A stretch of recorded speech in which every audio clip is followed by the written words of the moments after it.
Selamat datang di Cahaya Kisah Islami, tempat di mana kita belajar dari kisah-kisah inspiratif para nabi dan rasul, untuk menambah keimanan dan ketakwaan kita kepada Allah Subhanahu wa Ta'ala.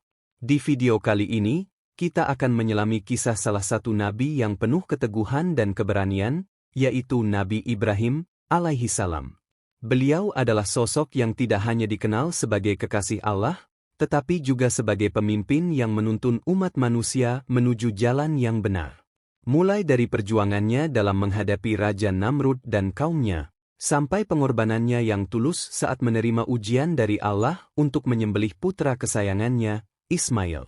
Bagaimana kisah Nabi Ibrahim mengajarkan kita tentang ketaatan, keikhlasan, dan keteguhan iman? Mari kita simak bersama dalam video ini. Semoga kisah ini menjadi pelajaran yang bermanfaat bagi kita semua. Nabi Ibrahim lahir sekitar tahun 2295 sebelum Masehi di kota Mausul, di tengah-tengah kerajaan Babilonia yang dipimpin oleh Raja Namrud. Beliau merupakan keturunan dari Nabi Nuh melalui Sem, putranya. Ayah Nabi Ibrahim, Azar, adalah seorang pembuat patung yang banyak disembah masyarakat sekitar sebagai dewa-dewa.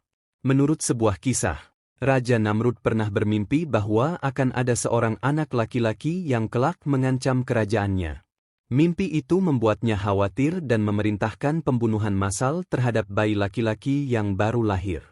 Namun, Allah melindungi Nabi Ibrahim dengan tidak menunjukkan tanda-tanda kehamilan pada ibunya, sehingga beliau lahir dan tumbuh besar tanpa terdeteksi oleh orang-orang Raja Namrud.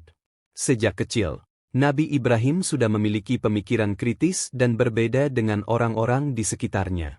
Pada suatu hari, beliau melihat ayahnya sedang membuat patung dan menanyakan apa sebenarnya patung-patung tersebut. Ayahnya menjelaskan bahwa itu adalah dewa-dewa yang harus dihormati, namun Ibrahim tidak dapat menerima konsep tersebut.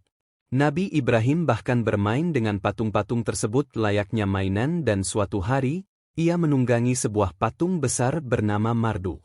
Hal ini membuat ayahnya marah, tetapi Ibrahim justru menanyakan mengapa patung tersebut memiliki telinga besar. Azar menjelaskan bahwa itu menandakan kebijaksanaan, tetapi Ibrahim justru tertawa karena menyadari kebodohan pemikiran itu.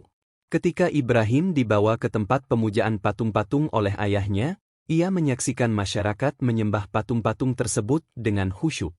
Seorang dukun bahkan memohon kepada patung besar agar memberi rezeki. Saat itu, Ibrahim dengan lantang menanyakan kepada sang dukun apakah patung itu benar-benar bisa mendengar. Kerumunan pun terkejut mendengar pertanyaan tersebut, dan ayahnya segera menyelamatkannya dengan mengatakan bahwa ia sedang sakit. Meskipun begitu, Ibrahim merasa terpanggil untuk mengubah cara pikir kaumnya dan menentang penyembahan berhala yang mereka lakukan. Nabi Ibrahim mulai merenungkan tentang keberadaan Tuhan yang sesungguhnya. Ia melihat berbagai tanda-tanda alam yang besar, mulai dari bintang, bulan, hingga matahari. Pada awalnya, ia berpikir bahwa benda-benda langit tersebut adalah Tuhan. Namun, ketika melihat bahwa semua itu tenggelam dan muncul lagi, beliau pun menyadari bahwa Tuhan sejati adalah sesuatu yang jauh lebih besar dan tidak fana. Allah memberikan petunjuk kepada Nabi Ibrahim, dan dengan bimbingan tersebut, beliau menguatkan hatinya untuk menentang segala bentuk penyembahan berhala. Beliau tahu bahwa Tuhan yang layak disembah adalah Tuhan yang menciptakan dan mengatur segala sesuatu di langit dan bumi. Setelah memahami sepenuhnya keagungan Allah, Nabi Ibrahim memohon untuk diperlihatkan bagaimana Allah membangkitkan kembali makhluk yang telah mati. Allah kemudian mengabulkan permintaannya dan memerintahkannya untuk mengambil 4 burung, memotongnya, dan meletakkannya di puncak 4 bukit yang berjauhan. Lalu, beliau diperintahkan untuk memanggil burung-burung itu.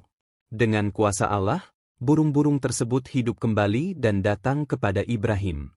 Pada suatu ketika, Raja Namrud dan rakyatnya pergi meninggalkan kota untuk melaksanakan suatu acara. Menyadari bahwa kota tersebut kini kosong, Nabi Ibrahim mengambil kesempatan itu untuk menjalankan rencananya yang sudah lama ia simpan, yaitu menghancurkan berhala-berhala yang selama ini diagungkan oleh Raja Namrud dan rakyatnya. Dengan sebuah kapak, Beliau merobohkan semua patung tersebut, kecuali satu patung terbesar yang sengaja dibiarkannya utuh. Nabi Ibrahim menggantungkan kapak di leher patung besar tersebut sebagai isyarat. Ketika Raja Namrud dan para pengikutnya kembali, mereka sangat terkejut melihat patung-patung mereka telah hancur. Kemarahan meluap dari Raja Namrud, dan ia langsung menuduh Nabi Ibrahim sebagai pelakunya. Raja menuduh, "Apakah engkau yang menghancurkan berhala-berhala ini, wahai Ibrahim?" Dengan tenang, Ibrahim menjawab, "Bukan, tetapi mungkin patung besar itu yang melakukannya. Bukankah kapak ini ada di lehernya?" Perkataan Ibrahim mengejutkan raja dan rakyatnya. Raja Namrud mencoba untuk membantah, tetapi Ibrahim dengan tegas melanjutkan, "Jika patung-patung ini tidak bisa berbuat apa-apa, lalu mengapa kalian menyembahnya?" Mendengar ini, sebagian orang mulai merenung dan sadar bahwa berhala-berhala yang selama ini mereka sembah ternyata tidak memiliki kekuatan apapun. Namun, Raja Namrud merasa semakin geram, dan ia memutuskan untuk menghukum Nabi Ibrahim dengan cara membakarnya hidup-hidup. Namun, Allah dengan kuasanya melindungi Nabi Ibrahim, sebagaimana yang tertulis dalam Al-Quran, "Hai api, menjadi dinginlah dan keselamatan bagi Ibrahim." Quran Surah Al-Anbiya ayat 69. Api tersebut pun tidak menyentuh Nabi Ibrahim sedikitpun. Nabi Ibrahim dikenal sebagai sosok yang teguh dalam keimanan dan selalu siap untuk menjalankan perintah Allah. Beliau memiliki dua istri, yaitu Sarah dan Hajar. Dari Sarah, beliau mendapatkan putra bernama Ishak, sedangkan dari Hajar, beliau dikaruniai Ismail. Kedua putranya ini juga menjadi nabi yang diteruskan dari garis keturunan Nabi Ibrahim. Pembangunan Ka'bah merupakan peristiwa penting dalam sejarah umat Islam yang dimulai ketika Allah memerintahkan Nabi Ibrahim untuk membangun sebuah rumah ibadah di Mekah bersama putranya, Nabi Ismail. Kisah ini diawali ketika Nabi Ibrahim mengunjungi Nabi Ismail di Mekah. Dalam pertemuan tersebut, Nabi Ibrahim menyampaikan kepada Nabi Ismail tentang perintah Allah agar mereka membangun sebuah rumah untuknya. Dikisahkan oleh Sa'idi bin Zubair, yang meriwayatkan dari Ibn Abbas, bahwa ketika Nabi Ibrahim tiba di Mekah, ia mendapati Ismail sedang memperbaiki panahnya di dekat sumur Zam-Zam. Sejumlah riwayat menyebutkan berbagai versi tentang bagaimana Nabi Ibrahim menemukan lokasi tepat untuk membangun Ka'bah. Salah satu riwayat menyatakan bahwa sebuah angin sepo-sepo yang membawa ketenangan atau as-sakinah mengarahkannya ke lokasi yang dipilih Allah untuk membangun rumah ibadah tersebut. Ali bin Abi Thalib meriwayatkan bahwa Allah memberi petunjuk kepada Nabi Ibrahim dengan wahyu, menyuruhnya mendirikan sebuah rumah untuknya di bumi. Namun, sebelum mengetahui lokasi pastinya, Nabi Ibrahim merasa bingung hingga Allah mengutus angin untuk membimbingnya. Angin tersebut bergerak seolah-olah seperti ular, membentuk lingkaran di area yang kelak akan menjadi lokasi Ka'bah. Ada pula riwayat lain dari At-Tabari yang menyebutkan bahwa malaikat Jibril menuntun Nabi Ibrahim dari Syam menuju Hijaz. Setelah mereka tiba di lokasi, Nabi Ibrahim mulai membangun fondasi Ka'bah. Sementara itu, Nabi Ismail membantunya dengan mengumpulkan dan mengangkut batu-batu yang diperlukan. Salah satu riwayat menyatakan bahwa fondasi Baitullah berasal dari Gua Hira, yang merupakan bagian dari kisah penuh simbol dalam pembangunan Ka'bah. Selama pembangunan ini, Nabi Ibrahim diberi sebuah batu hitam khusus oleh malaikat Jibril, yang kemudian dikenal sebagai Hajar Aswad. Batu ini diletakkan di sudut Ka'bah sebagai tanda. Setelah batu tersebut diletakkan, Nabi Ibrahim dan Nabi Ismail melanjutkan pembangunan hingga bangunan Ka'bah selesai didirikan. Al-Quran mengabadikan peristiwa ini dalam surah Al-Baqarah ayat 127-128, di mana Nabi Ibrahim dan Nabi Ismail berdoa kepada Allah agar amal mereka diterima.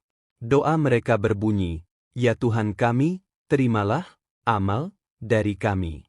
Sungguh, Engkaulah yang Maha Mendengar, Maha Mengetahui. Ya Tuhan kami, jadikanlah kami orang yang berserah diri kepadamu, dan anak cucu kami, juga, umat yang berserah diri kepadamu dan tunjukkanlah kepada kami cara-cara melakukan ibadah, haji kami, dan terimalah tobat kami. Sungguh, Engkaulah yang Maha Penerima Tobat, Maha Penyayang. Setelah Ka'bah selesai dibangun, Nabi Ibrahim dan Nabi Ismail menyeru kepada umat manusia untuk datang berhaji ke Baitullah. Seruan ini diteruskan oleh generasi-generasi berikutnya, dan hingga saat ini, Ka'bah tetap menjadi pusat ibadah utama bagi umat Islam di seluruh dunia, menginspirasi mereka untuk melaksanakan ibadah haji sebagai wujud ketaatan kepada Allah. Pada suatu malam, Allah menguji kesetiaan Nabi Ibrahim melalui sebuah mimpi, di mana beliau diperintahkan untuk menyembelih anaknya, Ismail. Tanpa ragu dan dengan ketulusan hati, Nabi Ibrahim menyampaikan mimpinya kepada Ismail. Respons Ismail menunjukkan ketundukan dan keikhlasannya. Laksanakanlah apa yang diperintahkan oleh Allah, ayah, insya Allah, kamu akan mendapati aku termasuk orang yang sabar, jawabnya. Saat Nabi Ibrahim hendak mengulurkan tangannya untuk melaksanakan perintah Allah, Allah menghentikannya dan menggantinya dengan seekor domba sebagai ganti Ismail. Ujian ini menunjukkan ketaatan dan kecintaan Nabi Ibrahim kepada Allah, serta keikhlasannya dalam menjalankan perintah meskipun perintah tersebut sangat berat. Atas keteguhan hatinya, Nabi Ibrahim ditempatkan pada derajat yang mulia di sisi Allah dan menjadi salah satu dari 5 nabi yang bergelar Ulul Azmi. Setelah melalui banyak pengalaman hidup, pada usia sekitar 150 tahun, Nabi Ibrahim menyadari kehadiran tanda-tanda penuaan, salah satunya uban. Diriwayatkan bahwa uban yang muncul pada Nabi Ibrahim merupakan tanda khusus dari Allah karena putranya, Ishak, terlihat sangat mirip dengannya. Karena kemiripan ini, orang-orang sering salah menyangka, dan untuk membedakannya, Allah memberikan tanda berupa uban kepada Nabi Ibrahim. Saat malaikat maut mendekatinya untuk mengambil nyawanya, Nabi Ibrahim bertanya, "Apakah pernah engkau melihat seorang kekasih mencabut nyawa kekasihnya?" Malaikat maut pun kembali kepada Allah dengan pertanyaan tersebut. Allah kemudian menjawab bahwa tidak ada kekasih yang tidak ingin bertemu dengan yang dicintainya. Mendengar jawaban itu, Nabi Ibrahim menerima ketentuan Allah dengan hati tenang. Nabi Ibrahim dimakamkan di tempat yang telah beliau tunjukkan sebelumnya, di perkebunan miliknya di Hairun. Alhamdulillah, kita telah sampai di akhir kisah inspiratif Nabi Ibrahim, alaihissalam, seorang nabi yang telah menunjukkan kepada kita teladan tentang kesabaran, keberanian, dan keikhlasan. Dari peristiwa-peristiwa luar biasa dalam hidupnya, kita belajar tentang betapa besarnya kuasa Allah dan bagaimana pentingnya keimanan yang kokoh dalam menghadapi setiap ujian hidup. Semoga kisah ini memberikan pencerahan dan kekuatan bagi kita semua dalam meneladani akhlak Nabi Ibrahim, dan semoga kita senantiasa diberi hidayah untuk menjadi hamba yang taat kepada Allah Subhanahu wa Ta'ala. Terima kasih telah menyaksikan video ini.